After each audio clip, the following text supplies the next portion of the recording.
Hello மக்களே!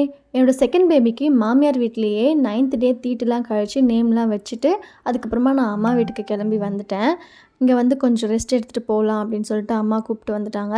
இங்கே அம்மா வீட்டில் ஒரு 1½ மாதம் இருந்துட்டு, அதுக்கப்புறம் எங்கள் மாமியார் வீட்டுக்கு போயிடுவேன். அங்கே ஒரு 1½ மாதம் இருந்துட்டு, அதுக்கப்புறமா சென்னை வீட்டுக்கு ஹஸ்பண்ட் கூடவே போயிடலாம் அப்படின்ற பிளானில் வந்து வந்துட்டோம். எனக்கு ஹஸ்பண்ட் கூடவே தங்கணும்னு தான் ஆசையாக இருந்துச்சு.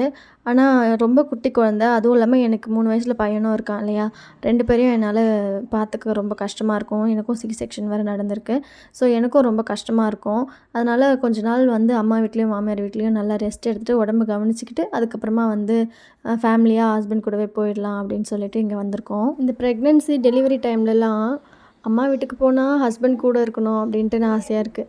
சரின்ட்டு நான் ஹஸ்பண்ட் கூட போயிட்டா அம்மா கூட இருக்கணும் அப்படின்ட்டு ஆசையாக இருக்குது. இது மாதிரி 2 எமோஷனுக்குள்ளேயும் மாட்டிட்டு முழிக்க வேண்டியதாக இருக்குது. உங்களில் யாருக்கெல்லாம் என்ன மாதிரியே தோணுதுன்னு கமெண்ட் பண்ணுங்கள். நெக்ஸ்ட் ஷார்ட்ஸில் மீட் பண்ணுறேன். பாய்.